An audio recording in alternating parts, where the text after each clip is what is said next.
Anda kembali menyaksikan Business Talk dan di segmen ini telah bergabung bersama kita Mas Cipta Wahyana, wartawan Siaran Kontan. Selamat malam Mas Cipta. Malam, Milo. Oke, kita bahas pinjol lagi dengan aturan yang baru dari OJK. Kita coba elaborasi. Tadi kalau kata Pancik sebenarnya kami siap mengikuti kalau kata Pancik. Tampaknya nerimo, tapi ternyata tadi OJK sudah mengumumkan bahwa ada sekitar 13 industri yang belum mengikuti ketentuan OJK untuk menurunkan maksimal bunga harian dari pinjol sendiri. Kita dengarkan berikut ini, saudara. Kemudian berdasarkan monitoring kami, terdapat 13 penyelenggara P2P lending yang pada periode 1 sampai 4 Januari 2024 masih melampaui batas maksimum yang tadi disebutkan.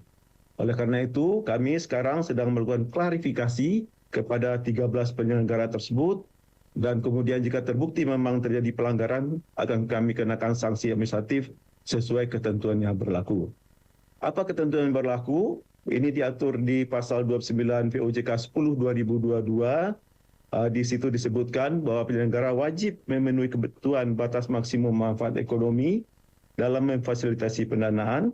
Kemudian batas maksimum manfaat ekonomi pendanaan sebagai dimaksud di ayat 1 tersebut ditetapkan oleh OJK, dan ketentuan lebih lanjut mengenai pemberian dana dan penerima dana ditetapkan oleh OJK. Dan kemudian di pasal 41 disebutkan penyelenggara yang melanggar ketentuan yang tadi di pasal 29, sanksi administratifnya adalah yang pertama peringatan tertulis, kemudian pembatasan kegiatan usaha, dan atau yang ketiga berupa pencabutan izin.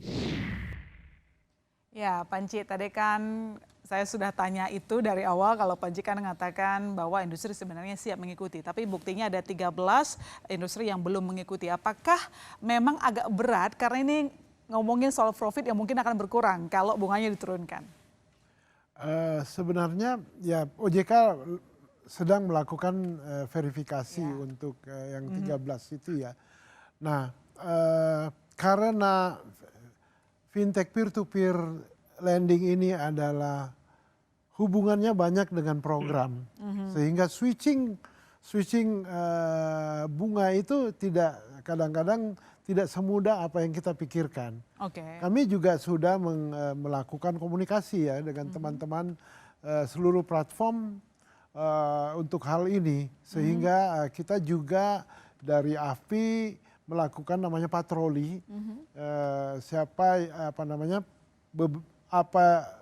platform yang mana yang sudah melanggar ataupun tidak. Tetap kita lakukan edukasi, karena switching di dalam mesin ya, learning mesin itu nggak gampang kadang-kadang. Apalagi kita dari end year ya, 2023 ke 2024 itu ada beberapa kendala dari teman-teman. Tetapi kalaupun itu ada, pasti OJK sangat bijaksana. Tapi kalau nggak ada, pasti disanksi. Artinya kemarin terlalu mendadak begitu pengumumannya atau gimana sebenarnya? Sebenarnya pengumumannya tidak mendadak, sudah sejak saya lupa ya November atau Oktober, sudah lama ya. Dan cukup dong harusnya waktunya dalam sebulan November, untuk menyesuaikan ya, sistem tersebut. Roadmap itu, betul. Harusnya cukup. Cuman kadang-kadang memang ada kendala di teknis ya. Itu yang menyebabkan mungkin belum terubahnya. Tetapi kami dari AFPI juga melakukan verifikasi. Tentunya OJK juga melakukan verifikasi ke 13 fintech tersebut. Jadi ini lebih ke arah masalah sistem, bukan berarti keberatan untuk mengikuti aturan dari OJK. Meski mungkin profitnya bakal berkurang gitu Pak Cik. Sebenarnya bukan keberatan, karena apapun ceritanya ya kita harus mengikuti aturan OJK. Oke, baik, saya ke Mas Cipta. Mas Cipta, kalau dari editorial sendiri melihatnya apakah aturan baru ini memang cukup membuat industri fintech lending menjadi lebih sehat atau gimana? Iya, menarik pakai istilah sehat ya. Karena kata kuncinya sebenarnya itu. Maksudnya gini, kalau ditanya cukup atau enggak aturan yang baru, saya mungkin kita mau bilang ya cukup, tapi ada banyak catatan. Kenapa? Karena seperti Ilona sampaikan, kalau kita butuh lebih sehat berarti karena kondisi sekarang itu sebenarnya bisa dikatakan kurang sehat. Industri ini kan sebenarnya bisa dikatakan anak kandung dari perkembangan teknologi begitu ya. Kemudian muncul fasilitas-fasilitas pembiayaan yang basisnya teknologi. Tapi kalau menurut saya sayang berkembangnya itu mungkin ya menjadi agak kurang terkontrol dalam hal ini. Kenapa? Karena salah satu kuncinya adalah kalau kita menilai ya secara keseluruhan industri sendiri di masa lalu sebelum aturan yang baru itu kurang prudent. Prudent itu kan ada, kita sering bilang prudent itu ada dua aspek. Satu, ada kehati-hatian. Dua, ada kepedulian terhadap keberlanjutan bisnis. Jadi kehati-hatian tapi juga peduli. Kita tidak sekedar mengejar keuntungan jangka pendek dengan bunga tinggi, dengan asal screening dan sebagainya.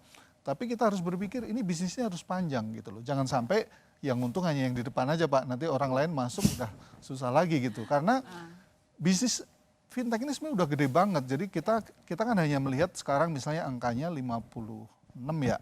Mungkin angka yang terbaru tadi disampaikan OJK udah 59 triliun outstanding. Tapi kalau lihat keseluruhan yang sudah pernah dicairkan itu angkanya sudah hampir 700 triliun. Penerimanya mungkin sudah ratusan juta karena jumlah rekeningnya itu sudah 122 juta yang menerima. Jadi ini sudah gede sekali meskipun ya 80% di Jawa. Jadi kalau ada yang bilang mungkin ini persoalan pinjol itu sebenarnya persoalan Jawa, ya boleh juga seperti itu.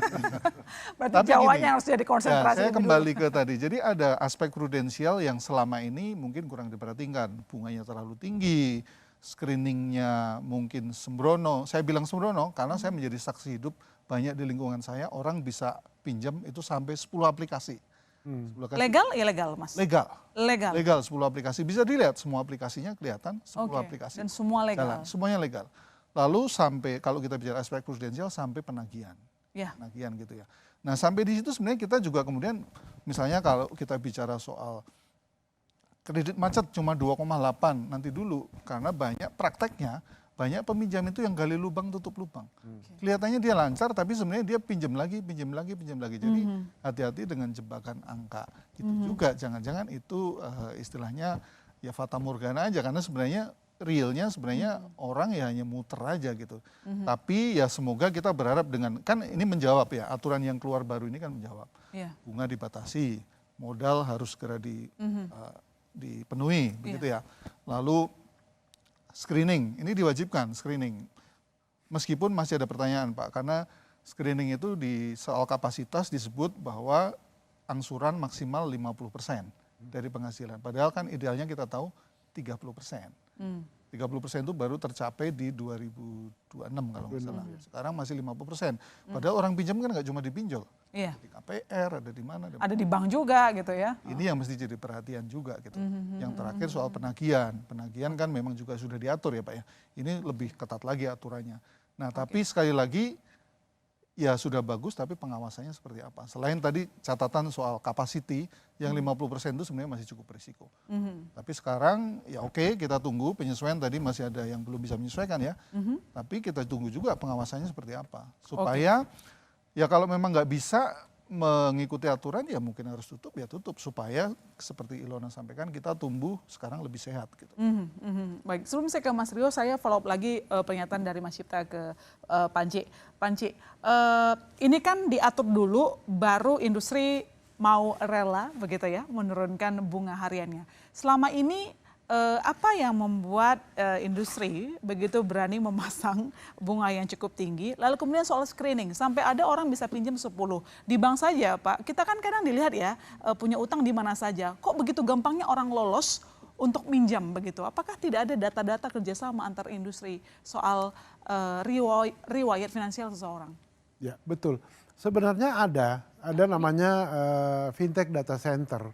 Di antara kita saling mengecek. Dengan adanya aturan baru nggak boleh lebih dari 3 platform, saya rasa itu sangat bisa membantu ya, bahwa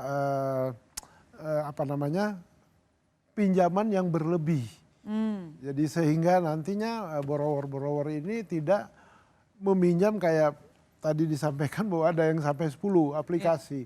Nah kedepannya ini, ya kedepannya ini akan mulai 1 Januari ini nggak boleh lebih dari 3. Maksimal 3. Maksimal 3 katanya. Maksimum 3 platform. Berarti maksudnya regulasi yang dikeluarkan OJK ini memperingan industri juga untuk melakukan screening gitu. Yes. Karena sendiri melakukannya nggak bisa. Betul.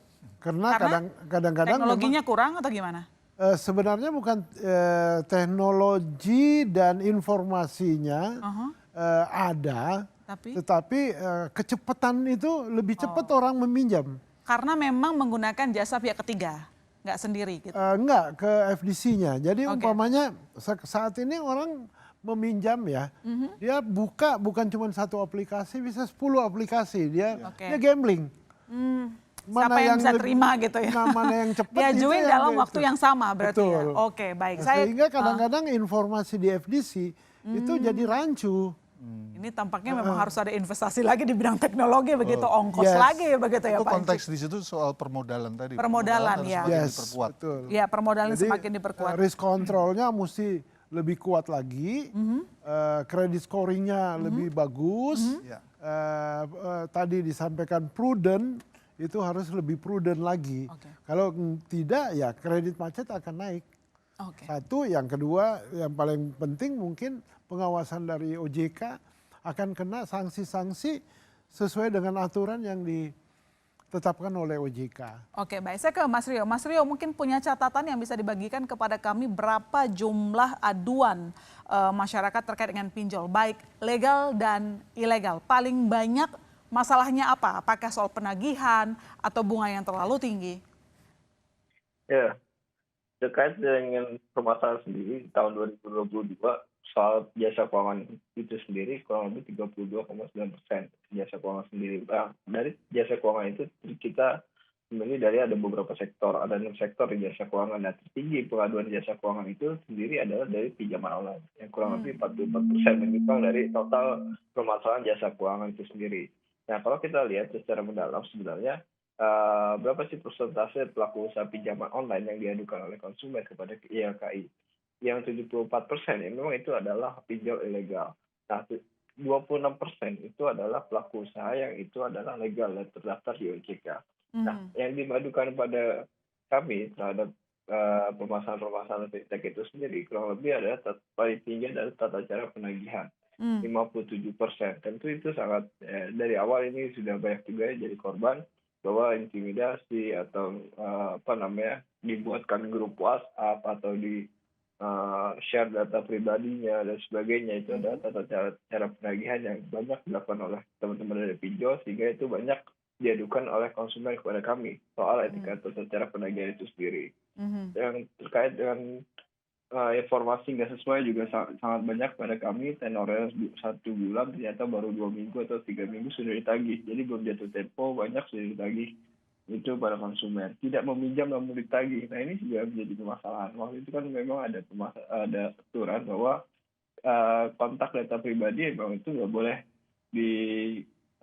dihubungi. Tapi dari faktanya itu nyatanya kita menjadi rahasia umum bahwa di dalam kontak-kontak konsumen yang meminjam itu juga banyak yang dihubungi. Jadi banyak yang mereka bukan peminjam tapi mengadu kepada kami karena risih terganggu ya.